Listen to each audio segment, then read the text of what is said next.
Hello everyone, welcome back to the channel. Today we are going to study BHIM 161 Block 3rd Janpadas, Mahajanpadas and Republican States. Introduction. बहुत सारी changes आए लेटो वैदिक period के आसपास.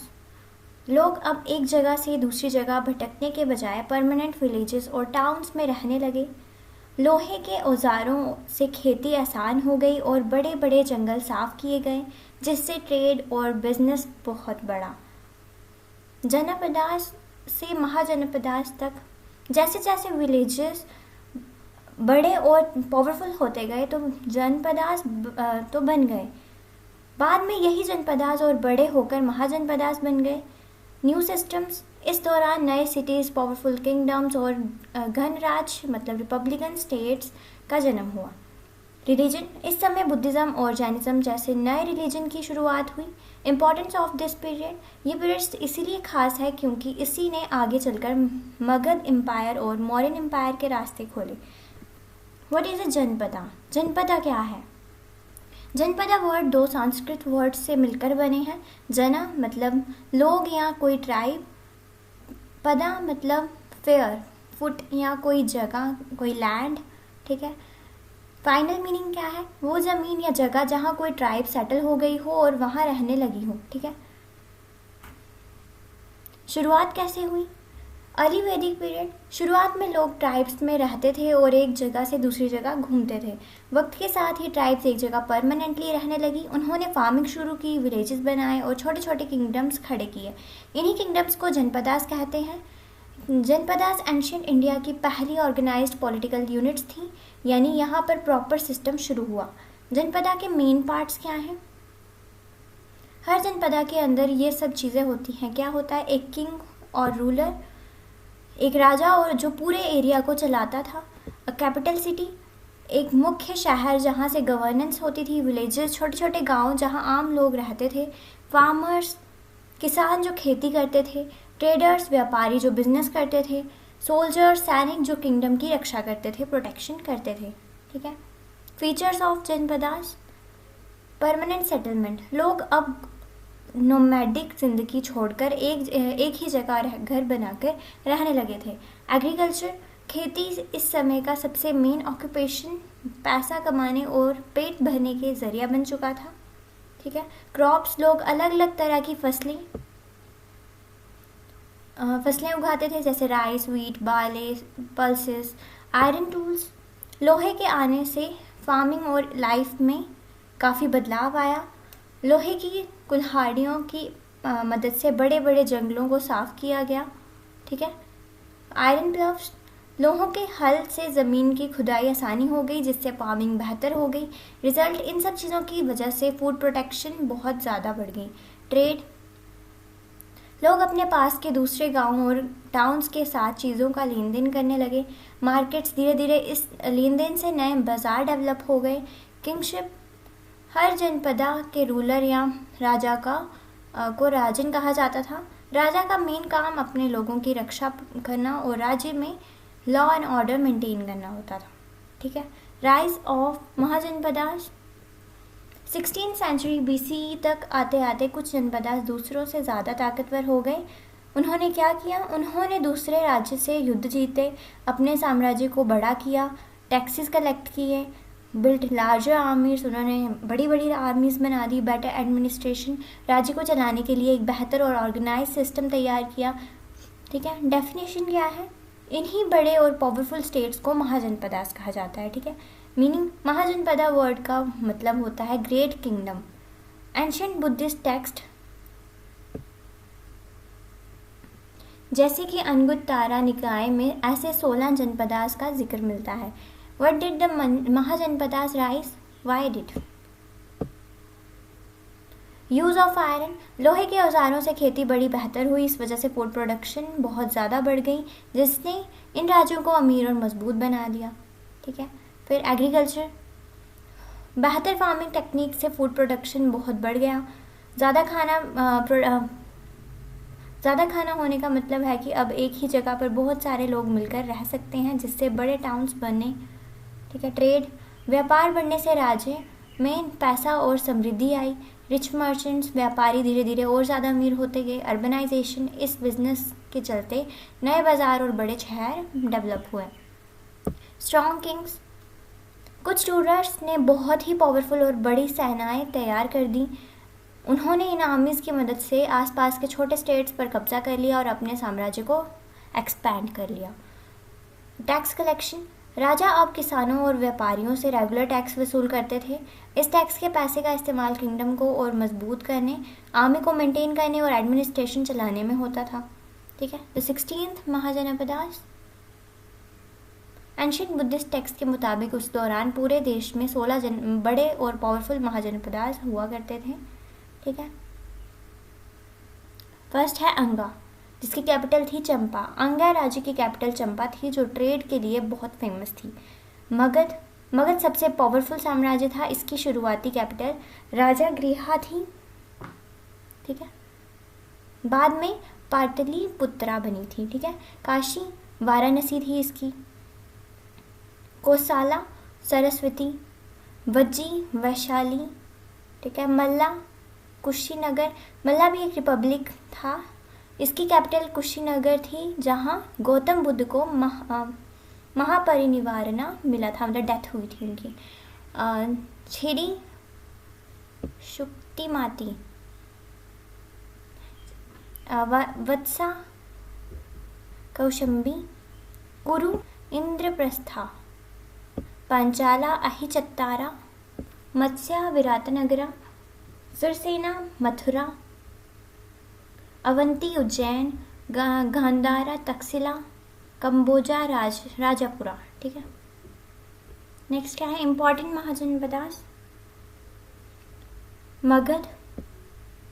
मगध सभी 16 महाजनपदाओं में से सबसे ताकतवर और बड़ा साम्राज्य बनकर उभरा। इसकी कैपिटल राजागृहा थी और बाद में कैपिटल को पाटलिपुत्रा शिफ्ट किया गया। मगध के सक्सेस के कारण क्या थे? मगध के इतने पावरफुल बनने के पीछे कुछ मुख्य कारण थे। फर्टाइल लैंड थी, आयरन माइंस थी, वहाँ पर लार्ज फॉरेस्ट थे, रिवर्स थी ट्रांसपोर्ट के लिए, स्ट्रॉन्ग रूलर्स भी थे। ठीक है।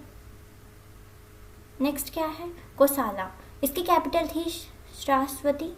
कोसाला जो थी एक रिच किंगडम था। इस यहाँ पर भी फर्टाइल लैंड थी और स्ट्रॉन्ग रूलर्स थे। इसे सुपर पावर बनाने के लिए कोसाला की मगध के साथ अक्सर लड़ाई होती रहती थी। ठीक है। नेक्स्ट क्या है काशी की कैपिटल थी वाराणसी।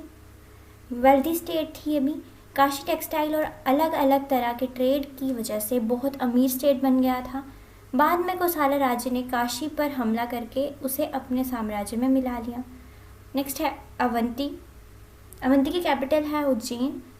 ट्रेड सेंटर, ये सेंट्रल इंडिया का एक बहुत बड़ा और मुख्य ट्रेड सेंटर था। लोकेशन एडवांटेज, ये एक ऐसी जगह पर था जो नॉर्दर्न इंडिया और सदर्न इंडिया को आपस में जोड़ता था, जिससे यहाँ से गुजरने वाला हर व्यापारी के लिए ज़रूरी था। ठीक है। वज्जी की कैपिटल थी वैशाली। डिफरेंट सिस्टम, बाकी के महाजनपदास की तरह वज्जी में कोई एक सिंगल राजा राज नहीं करता था। ये एक घना संघ था जहाँ कई सारे चीफ्स मिलकर फैसले लेते थे। ठीक है। नेक्स्ट क्या है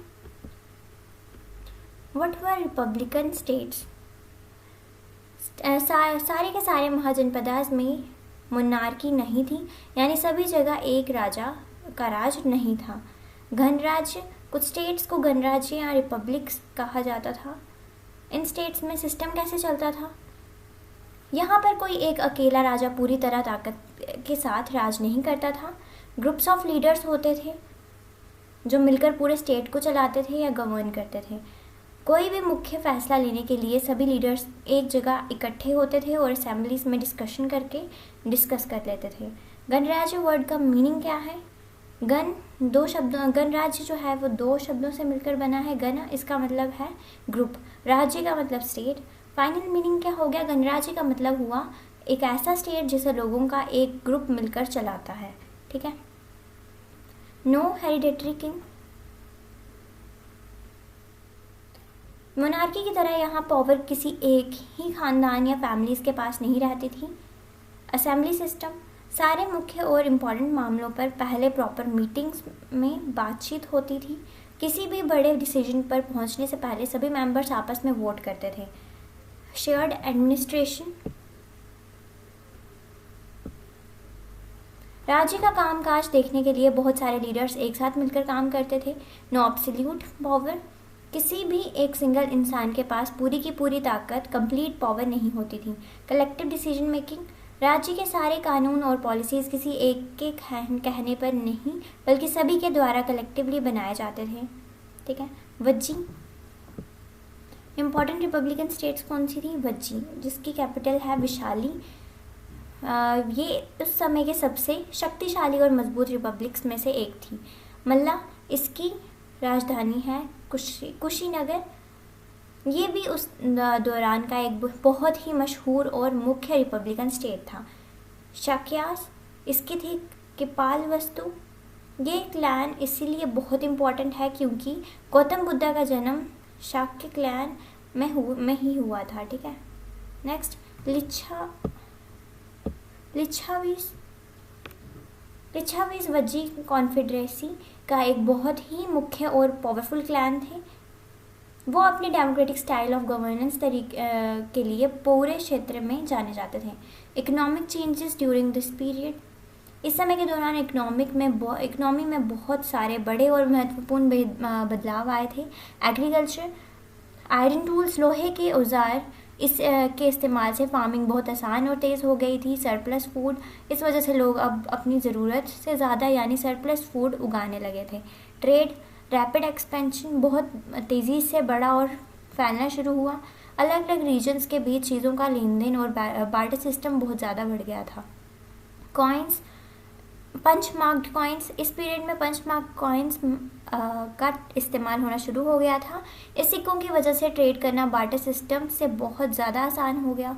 टाउन्स, व्यापार और खेती बढ़ने से बहुत सारे नए टाउन्स और सिटीज़ डेवलप हुए। एग्जाम्पल, राजगृह, वैशाली, कौशाम्बी, उज्जैन, तक्षशिला। ठीक है। नेक्स्ट क्या है? सोशल चेंजेस, समाज अब पहले से कहीं ज़्यादा ऑर्गेनाइज्ड और स्ट्रक्चर्ड होने लगा था। ठीक है। इस दौरान समाज में क्या बड़े बड़े बदलाव आए? ऑर्गेनाइज्ड सोसाइटी समाज से ज़्यादा ऑर्गेनाइज्ड और स्ट्रक्चर हो गया था। वर्ण सिस्टम बिकेम स्ट्रॉन्गर, वर्ण व्यवस्था जैसे ब्राह्मण, क्षत्रिय, वैश्य, शूद्रास इस समय और ज़्यादा खड़ी और मजबूत हो गई थी। डिफरेंट ऑक्यूपेशन डेवलप्ड, लोगों ने अलग अलग तरह के नए काम धंधे शुरू कर दिए। मर्चेंट्स एंड क्राफ्ट्समैन, व्यापारी और क्राफ्ट्समैन समाज में बहुत इम्पॉर्टेंट बनने लगे क्योंकि उनके पास पैसा बढ़ रहा था। क्वेश्चनिंग रिचुअल्स, लोग अब महंगे धार्मिक अनुष्ठान और जानवरों की बलि पर सवाल उठाने लगे थे। राइज ऑफ न्यू रिलीजन, इसी विरोध की वजह से आगे चलकर बुद्धिज्म और जैनिज्म जैसे नए धर्मों का उदय हुआ। Importance of the mahajanapadas, mahajanapadas का आना इंडियन हिस्ट्री में एक बहुत बड़ा टर्निंग पॉइंट था। इन्होंने स्ट्रॉन्ग पॉलिटिकल सिस्टम, देश में मजबूत और ऑर्गेनाइज्ड राजनीतिक व्यवस्था खड़ी की। इंक्रीज ट्रेड एंड एग्रीकल्चर, व्यापार और खेती को बहुत बड़ी लेवल पर बढ़ावा दिया। एनकरेज्ड अर्बन डेवलपमेंट, नए शहरों और अर्बनाइजेशन के बनने में मदद की। इम्प्रूव्ड एडमिनिस्ट्रेशन, साम्राज्य को चलाने के लिए एक बेहतर और ऑर्गेनाइज्ड प्रशासन तैयार किया। वे ऑफ मगध एम्पायर, इसी दौरान ने आगे चलकर सबसे बड़े और पावरफुल मगध एम्पायर का रास्ते खोले। ठीक है। नेक्स्ट क्या है? Difference between Janapada and Mahajanapada. Janapada जो थे ये छोटे किंगडम होते थे, स्मॉल किंगडम, ये छोटे और शुरुआती राज्य होते थे। और महाजनपदास ये लार्ज किंगडम होते थे। जनपदा में लिमिटेड एरिया होता था और महाजनपदा में लार्ज टेरिटरी। ठीक है। जनपदा छोटी आर्मी होती थी, कम ट्रेड होता था, सिंपल एडमिनिस्ट्रेशन होता था और कम पावर होती थी, और उसमें उसका ही उल्टा सब कुछ मोर ज़्यादा। ठीक है। नेक्स्ट क्या है? Difference between monarchy. Monarchy ruled by one king, monarchy में एक किंग होता है और राजा को उसकी सारी ताकत और गद्दी उसके परिवार में मिलती है। फिर हेरिडेटरी रूल, ये वंशगत होता है, यानी राजा के मरने के बाद उसका बेटा ही अगला राजा बनेगा। और वन रूलर मेड डिसीजन, सारे बड़े और आखिरी फैसले अकेला राजा ही लेता है, ठीक है। और रिपब्लिकन में क्या होता है, ये लीडर्स के द्वारा रूल किया जाता है, मतलब कोई एक लीडर नहीं, बहुत सारे लीडर होते हैं। डिसीजन टेकन बाय कलेक्टिवली, यहाँ सारी ताकत किसी एक के पास नहीं होती, फैसले सभी मिलकर लेते थे। असेंबली सिस्टम, यहाँ प्रॉपर सभा के सिस्टम होता था जहाँ नए नए मुख्य चुने जाते थे, मुखिया। लीडर्स डिस्कस्ड एंड वोटेड, सभी लीडर्स पहले आपस में बातचीत करते थे और फिर वोट करते थे, ठीक है। कंक्लूजन क्या है, beginning of organise state, Janapadas और महाजनपदास का ये दौर एंशियंट इंडिया में एक प्रॉपर और ऑर्गेनाइज्ड राज्यों की शुरुआत था। टाइम्स से किंगडम्स तक छोटी छोटी कबीले की बस्तियां धीरे धीरे बड़े और पावरफुल किंगडम में बदल गई थी। इसके पीछे खेती, व्यापार और अच्छे प्रशासन का बड़ा हाथ था। टू सिस्टम्स, इस दौरान देश में दो तरह के सिस्टम चल रहे थे, कुछ जगह मोनार्की तो कुछ रीजन्स में रिपब्लिक, मतलब गणराज्य का सिस्टम था जहां सभी फैसले मिलकर लिए जाते थे। फाउंडेशन फॉर फ्यूचर, इन्हीं सभी राजनीतिक और आर्थिक बदलावों ने आगे चलकर बड़े बड़े साम्राज्य जैसे मगध और मौर्यन एम्पायर का रास्ते तैयार किया। साथ ही इसी महत्वपूर्ण समय पर बुद्धिज्म और जैनिज्म जैसे बड़े धार्मिक आंदोलनों की शुरुआत हुई, ठीक है। नेक्स्ट क्या है, वन शॉर्ट रिवीजन। जनपदा कौन होते हैं, लैंड ऑफ अ ट्राइब, इसका मतलब है वो ज़मीन जहाँ कोई ट्राइब सेटल हो गई हो, ठीक है। जन का मतलब लोग या ट्राइब, पद का मतलब ज़मीन या लैंड, ठीक है। Mahajanapada, large and powerful kingdom, जब जनपदा बड़े और ज़्यादा ताकतवर बन गए तो उन्हें महाजनपदा कहा गया, ठीक है। टोटल महाजनपदा 16, ठीक है। मोस्ट पावरफुल कौन था, मगध। इन सभी 16 स्टेट्स में सबसे ज़्यादा पावरफुल कौन था, Magadha. Main reason for rise, Mahajanapada के बड़े और पावरफुल होने के पीछे iron tool, agriculture, trade, strong rulers, इन सब का हाथ था, ठीक है। इंपॉर्टेंट महाजनपदास, कुछ सबसे मुख्य स्टेट्स थे मगध, कोसाला, काशी, अवंती, भज्जी और गांधारा। गणराज्य, Republic ruled by a group of leaders, एक ऐसा स्टेट जहां कोई अकेला राज नहीं करता, सभी मिलकर एक साथ राज करते हैं। इंपॉर्टेंट रिपब्लिक्स, कुछ मुख्य रिपब्लिक्स थे वज्जी, मल्ला, शाक्यास और लिच्छवीस। इंपॉर्टेंट सिटीज़, उस दौरान के सबसे बड़े ट्रेडिंग और एडमिनिस्ट्रेटिव सिटीज़ थे कौन, राजागृह, वैशाली, उज्जैन, तक्षशिला और कौशुंबी। दिस पीरियड लेड टू, इस महत्वपूर्ण दौर की वजह से ही आगे चलकर मगध एम्पायर और मौर्यन एम्पायर के उदय हुआ और उसके साथ ही बुद्धिज्म और जैनिज्म जैसे नए रिलीजियस मूवमेंट शुरू हो गए, ठीक है। हमारा नेक्स्ट टॉपिक क्या है, religious movements, rise of Buddhism and Jainism. 16th century BCE में इंडियन सोसाइटी में बहुत बड़े बदलाव आ रहे थे, नए शहर बन रहे थे और ट्रेड बढ़ रहा था। इस टाइम पर बड़े किंगडम्स, जिन्हें महाजनपदास कहते हैं, उनका जन्म हुआ। इन बदलावों की वजह से लोग पुराने रिलीजियस तरीकों से परेशान और दुखी होने लगे थे। प्रॉब्लम्स विद वैदिक रिलीजन, उस वक्त के वैदिक रिलीजन बहुत कॉम्प्लेक्स हो गया था। इसमें सैक्रिफाइसेस बहुत महंगे होते थे और रिचुअल्स के रूल्स बहुत स्ट्रिक्ट। प्राइस्टली इन्फ्लुएंस, प्राइस्ट मतलब पुजारियों का दबदबा बहुत बढ़ गया था, जिस वजह से आम लोगों के लिए धर्म को फॉलो करना मुश्किल हो गया। सोशल इनइक्वालिटी, वर्ण सिस्टम बहुत रिजिड हो गया था, जिसने सोसाइटी में ऊंच नीच मतलब इनइक्वालिटी पैदा कर दी थी। न्यू रिलीजियस मूवमेंट्स, इन सब परेशानियों की वजह से दो नए और ज़रूरी रिलीजन्स शुरू हो गए। बुद्धिज़्म, इसकी स्थापना गौतम बुद्ध जी ने की। जैनिज्म, इसे महावीरा ने रिफॉर्म किया और फैलाया। टीचिंग्स, दोनों रिलीजन्स ने simple living, moral values, non violence और इक्वालिटी का रास्ता दिखाया। Why did new religious movements rise? Complex religious rituals, वैदिक रिलीजन में रिचुअल्स इतने ज़्यादा कॉम्प्लिकेटेड हो गए थे कि उन्हें समझना और करना मुश्किल हो गया था। साथ ही सैक्रिफाइसेस बहुत बढ़ गए थे जो लोगों को पसंद नहीं आ रहे थे। वह रिचुअल्स की मुश्किलें, सिर्फ प्राइस्ट ही जानते थे कि रिचुअल्स कैसे करना है। डिफ़िकल्ट फॉर कॉमनर्स, इस वजह से आम लोगों के लिए धर्म बहुत मुश्किल हो गया था।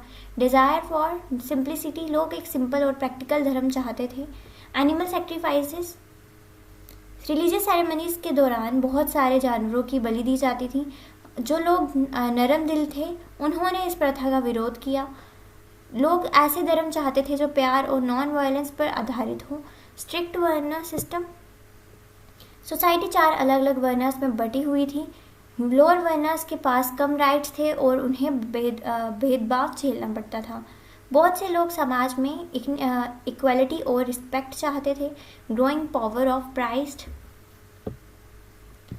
सोसाइटी में बहुत ज़्यादा पावरफुल बन गए थे। ऐसे इसीलिए था क्योंकि सारी रिलीजियस सेरेमनीज पर उनका पूरा कंट्रोल था। ठीक है, फिर लोग धर्म और भगवान के लिए एक सीधा रास्ता चाहते थे। ये नहीं चाहते थे कि उन्हें हर चीज़ के लिए पूरी तरह प्राइस पर डिपेंड रहना पड़े। Growth of towns and trade बढ़ने की वजह से जो मर्चेंट्स थे वो बहुत अमीर हो गए। इन ट्रेडर्स को ऐसा धर्म ज़्यादा पसंद आया जो ऑनेस्टली हार्डवर्क और पीस को प्रमोट करता रहे। सर्च फॉर इनर पीस, लोग अपने जीवन के कुछ बड़े सवालों के आंसर ढूंढ रहे थे, जैसे लोग सफ़र क्यों करते हैं, दुख क्यों होता है, सफरिंग कैसे ख़त्म हो सकती है, दुख से छुटकारा कैसे मिले, लाइफ का असली पर्पस क्या है, जीने का मकसद क्या है, द सल्यूशन। बुद्धिज़्म और जैनिज़्म इन्हीं सब सवालों के जवाब देने की कोशिश कर रहे थे।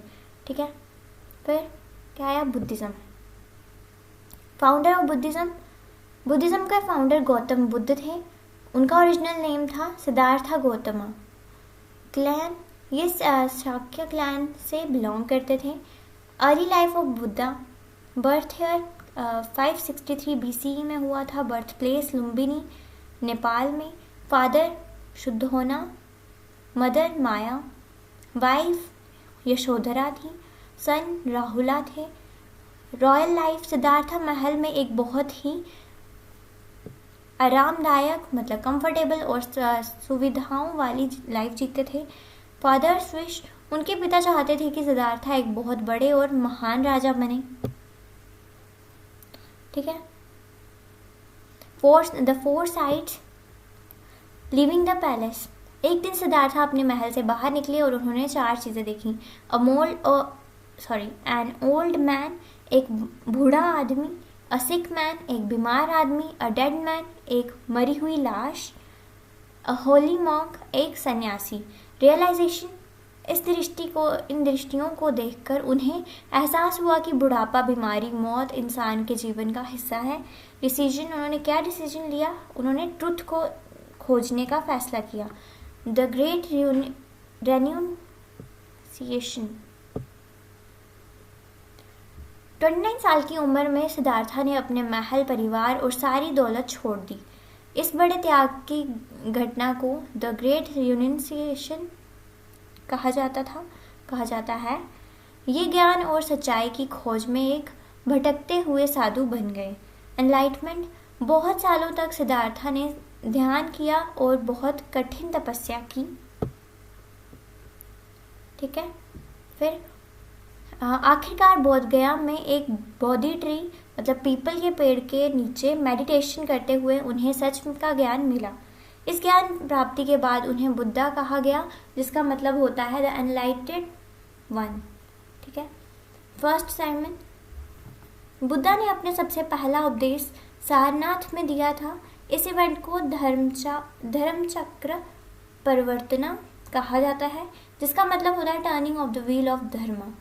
डिसिप्लिन्स, उन्होंने धर्म के बेसिक रूल्स अपने पहले 5 शिष्यों मतलब 5 डिसिप्लिन्स को समझाए। महापरिनिर्वाणा, बुद्धा ने लगभग 45 साल ज्ञान बांटना और उपदेश देने में बिताए। डेथ, उनकी मौत लगभग 483 BCE में कुशीनगर नाम की जगह पर हुई थी। उनकी इस मौत या संसार छोड़ने की घटना को महापरिनिर्वाणा कहा जाता है। ठीक है, नेक्स्ट है मेन टीचिंग ऑफ बुद्धा ने लोगों को एक सिंपल, पीसफुल और मॉरल लाइफ जीना सिखाया। उनकी सारी टीचिंग्स जो दो मेन चीज़ों पर बेस्ड थी। इस पर 4 नोबल ट्रुथ्स और 8 फोल्ड पाथ। 4 नोबल ट्रुथ्स क्या है? Life is full of suffering. हर एक इंसान की लाइफ में दुख और तकलीफ होती है, जैसे कि बीमारी, बुढ़ापा, मौत जैसी चीज़ें हर किसी को झेलना पड़ती हैं। कॉजेज ऑफ सफरिंग, दुख की सबसे बड़ी वजह डिज़ायर और अटैचमेंट है। ह्यूमन नेचर, लोग हमेशा ज़्यादा पैसा, पावर और खुशी चाहते हैं जो दुख पैदा करते हैं। End of suffering, the solution, अगर कोई इंसान अपनी डिज़ायर पर कंट्रोल कर ले तो दुख हमेशा के लिए ख़त्म हो सकता है। ठीक है। The path to end suffering, दुख को पूरी तरह से ख़त्म करने का एक ही रास्ता है और वो है 8 फोल्ड पाथ को फॉलो करो। The 8 fold path, right understanding, सही समझ रखना और सच्चाई को जानना। राइट थॉट, मन में अच्छे और नेक विचार रखना। राइट स्पीच, हमेशा मीठा और सही बोलना जिससे किसी को दुख ना हो।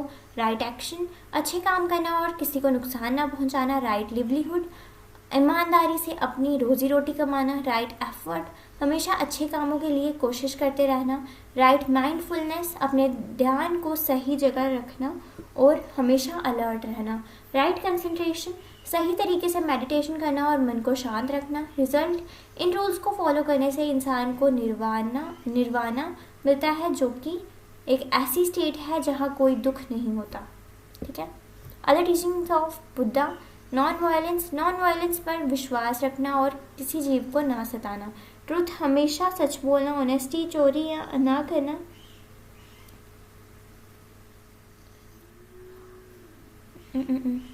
हार्मफुल एक्शंस, किसी कामों से बचें जो ऐसे कामों से बचें जो दूसरों को नुकसान पहुंचाते हैं।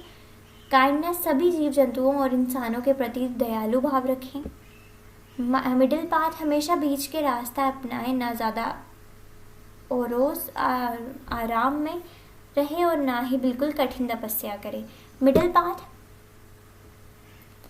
टू मच लग्जरी, ज़्यादा ऐश और आराम और फिजिकल कंफर्ट से दूर रहें। टू मच सफरिंग, अपने शरीर को बहुत ज़्यादा कष्ट या दुख ना दें। बैलेंस लाइफ, एक बैलेंस लाइफ ही शांति पाने का सबसे अच्छा रास्ता है। बुद्धिस्ट संघ, बुद्धा ने अपने फॉलोअर्स को एक ही ग्रुप में ऑर्गेनाइज किया जिसे संघ कहा जाता है। स्प्रेडिंग द फेथ, इस संघ के मेंबर्स ने धर्म को फैलाने के लिए इंडिया के अलग अलग हिस्सों में सफ़र किया और बुद्धिज़्म का प्रचार किया। स्प्रेड ऑफ बुद्धिज़्म, बुद्धिज़्म बहुत जल्दी और तेज़ी से फैल गया, जिसके मेन रीजंस क्या है? सिंपल टीचिंग, इसकी टीचिंग्स बहुत ही सिंपल और आसान थी जो सबको समझ आती थी। नो कास्ट डिस्क्रिमिनेशन, इस धर्म ने कास्ट डिस्क्रिमिनेशन का विरोध किया, इसलिए सभी वर्णास के लोग इसमें शामिल हुए। कॉमन लैंग्वेजेस, इसमें आम लोगों की भाषा पाली का यूज़ किया जाता था, ना कि मुश्किल संस्कृत का। ठीक है। रॉयल सपोर्ट, बड़े बड़े किंग्स और वेल्दी मर्चेंट्स ने इस धर्म को पूरा सपोर्ट किया। मॉन्क्स ट्रैवल, बुद्धिस्ट मॉन्क्स ने दूर दूर तक सफ़र करके इसका प्रचार किया। बुद्धिस्ट काउंसिल, बुद्धा की मौत के बाद उनकी टीचिंग्स को सुरक्षित रखने के लिए नियमित रूप से अलग अलग काउंसिल्स बुलाई गईं।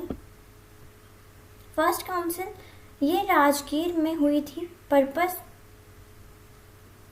इसमें बुद्धा की सारी टीचिंग्स को एक जगह कलेक्ट करके कंपाइल किया गया। सेकंड काउंसिल वैशाली में हुई थी, इसमें मॉन्क्स के बीच चल रहे आपसी मतभेद पर डिस्कशन किया गया। थर्ड काउंसिल, ये मीटिंग सम्राट अशोका के शासनकाल में के दौरान हुई थी। ठीक है। इस काउंसिल ने बुद्धिज़्म को दूसरे देशों में फैलाने में बहुत मदद की। और फोर्थ काउंसिल, ये मीटिंग किंग कनिष्क के शासनकाल के दौरान हुई थी।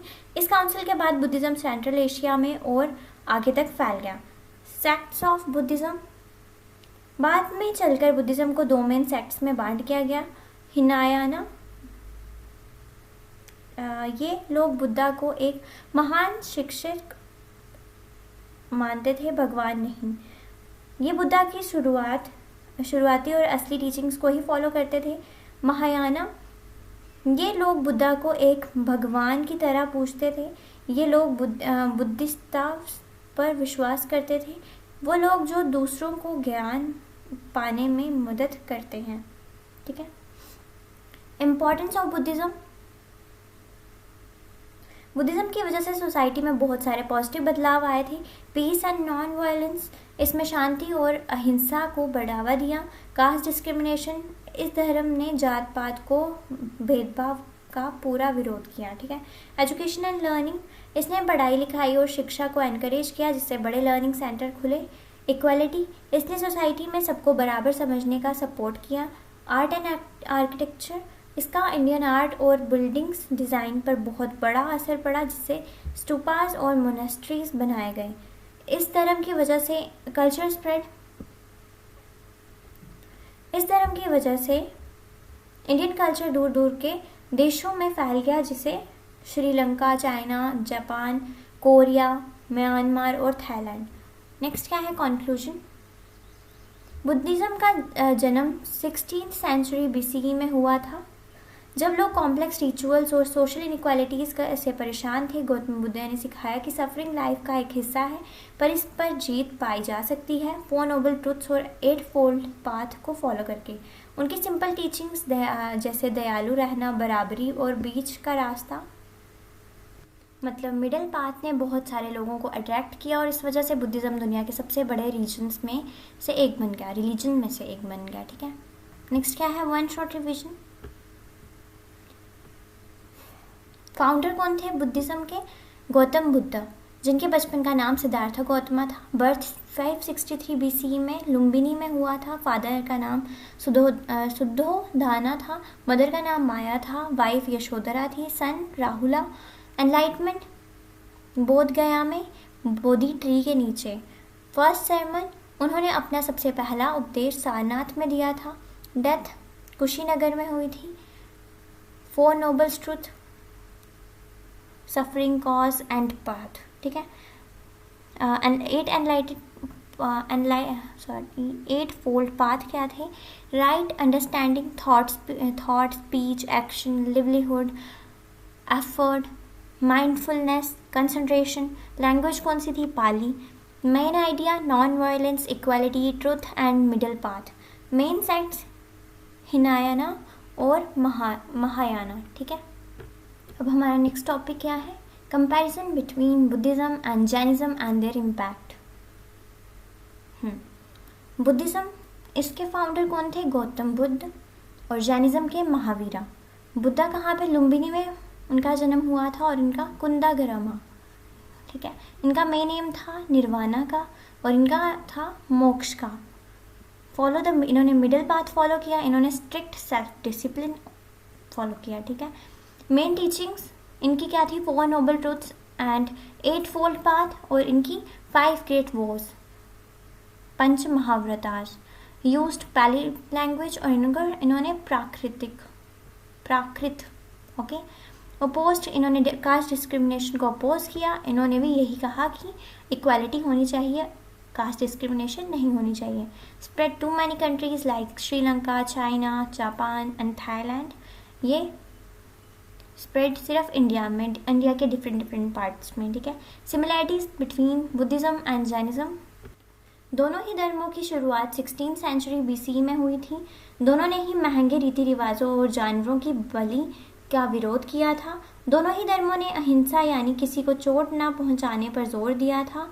दोनों ने सिंपल लाइफ जीने और अच्छे मॉरल वैल्यूज सिखाए।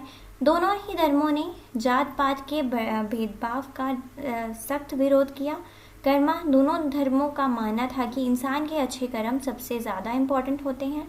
दोनों ने सिंपल और आम भाषाएं यूज़ की ताकि ऑर्डिनरी पीपल उनके बातें आसानी से समझ सकें। ठीक है। नेक्स्ट क्या है? Impact of Buddhism and Jainism on Indian society.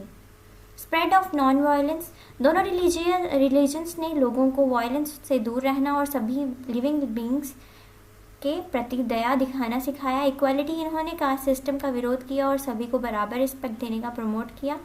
Simple language, simple religion, इन्होंने कॉम्प्लेक्स और मुश्किल रिचुअल्स को ख़त्म किया, जिससे रिलीजन्स आम लोगों के लिए फॉलो करना बहुत आसान हो जाए। नेक्स्ट एजुकेशन, इन्होंने लोगों की आम भाषा में ज्ञान बांटा, जिससे कॉमन पीपल के बीच एजुकेशन और सीखने का चलन बढ़ा। ठीक है। नेक्स्ट क्या है, impact of Buddhism and Jainism on Indian society, हम यही पढ़ रहे हैं। एजुकेशन हमारा हो गया। नेक्स्ट है आर्ट एंड आर्किटेक्चर। इन धर्मों ने नए कंस्ट्रक्शंस को बहुत इंस्पायर किया, इनकी वजह से ये सब बनना शुरू हुए। कैस्टोपास, monasteries, rock cut caves, sculptures and paintings. Spread of Indian culture. Buddhism की वजह से इंडिया के विचार और कल्चर दूसरे एशियन देशों तक पहुँचे। वहीं दूसरी तरफ जैनिज्म ने इंडिया के एथिक्स, लिटरेचर और आर्ट पर बहुत गहरा असर डाला। Important contribution, Buddhism spread the message of peace. इन्होंने दुनिया भर में शांति और अमन का संदेश फैलाया। Promoted education and learning. इन्होंने लोगों को पढ़ने और नए ज्ञान सीखने के लिए हमेशा एनकरेज किया। Encourage compassion and kindness. उन्होंने लोगों के आपस में दया, करुणा और प्यार से रहना सिखाया। Influenced Indian art and architecture. इन्होंने इंडिया की कला, मूर्तियाँ और पुरानी इमारतों के डिज़ाइन पर एक बहुत बड़ा असर छोड़ा। ठीक है। नेक्स्ट क्या है, Jainism promoted non-violence, encouraged truthfulness and self-discipline. उन्होंने लोगों को हमेशा सच बोलना और खुद पर कंट्रोल रखना सिखाया। helped protect in animals and nature. उन्होंने जानवरों और प्रकृति की रक्षा करने पर जोर दिया। contributed to Indian literature and philosophy. उन्होंने इंडिया के लिटरेचर और दर्शन शास्त्र में बहुत बड़ा योगदान दिया। कंक्लूजन, बुद्धिज़्म और जैनिज्म को दो ऐसे बड़े रिलीजियस मूवमेंट्स थे जिन्होंने इंडियन सोसाइटी में बहुत बड़े बदलाव लाए। दोनों ने ही शांति, बराबरी, सच और नॉन वायलेंस पर जोर दिया। उन्होंने समाज में चल रहे भेदभाव, सोसाइटी इनइक्वालिटी और फालतू के रीति रिवाज को चैलेंज किया। उन्होंने धर्म को आम लोगों के लिए असर और मीनिंगफुल बनाया। इनकी टीचिंग की आज भी दुनिया भर के लोगों को इंस्पायर करती हैं। ठीक है, अब क्या है, quick revision. Founder of Buddhism Gautam Buddha. Founder of Jainism Mahavira. Buddhism 4 noble truths, 8 fold path, middle path. Jainism 5 great vows, वो है ahimsa, satya, asatya, brahmacharya, aparigraha. Common ideas, non violence, equality, simple living, good karma. Impact, peace, education, art, architecture, literature and social reforms. ठीक है, fully आपको सब कुछ समझ आया होगा। Thank you for watching and stay tuned for the next video.